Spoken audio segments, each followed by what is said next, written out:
This is Rashid Kopal. This is the final in our three-part series on how to make good decisions and become a better leader. In part 1, I covered why having a clear vision, core values, focus and mid to long-term targets allows you to make better decisions. I also spoke about the importance of taking time out to just think.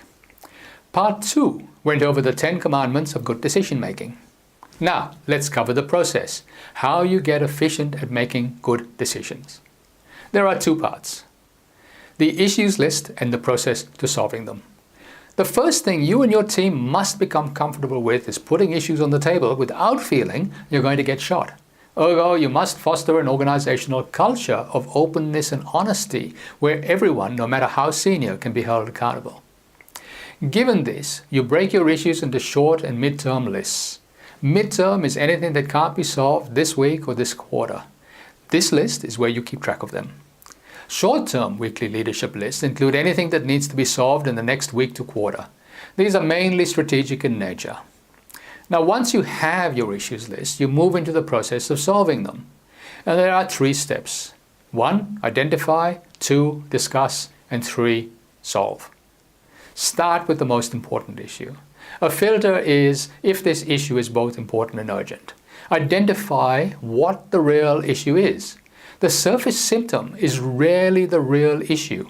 Look for the true cause. Most often this is people, so talk about the elephant in the room.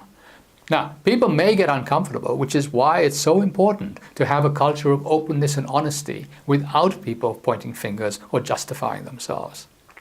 Getting to the root cause may take a while, but that's okay. There's no point in treating symptoms.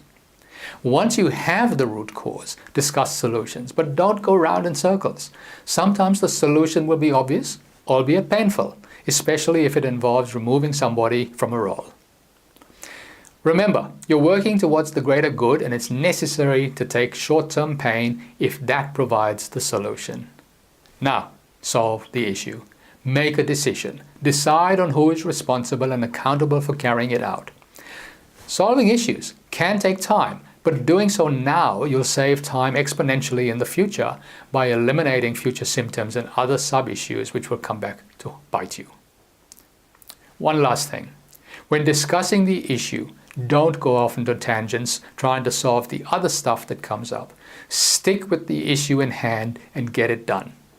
Now, I hope you found this series useful. As always, I welcome your comments. And if you would like help improving your leadership and decision making leading to sustained growth, give me a call. Details are on our site, revealedresources.com, where you can find part 1 and part 2 of this video as well. Till next time, this is Rashid Kopal.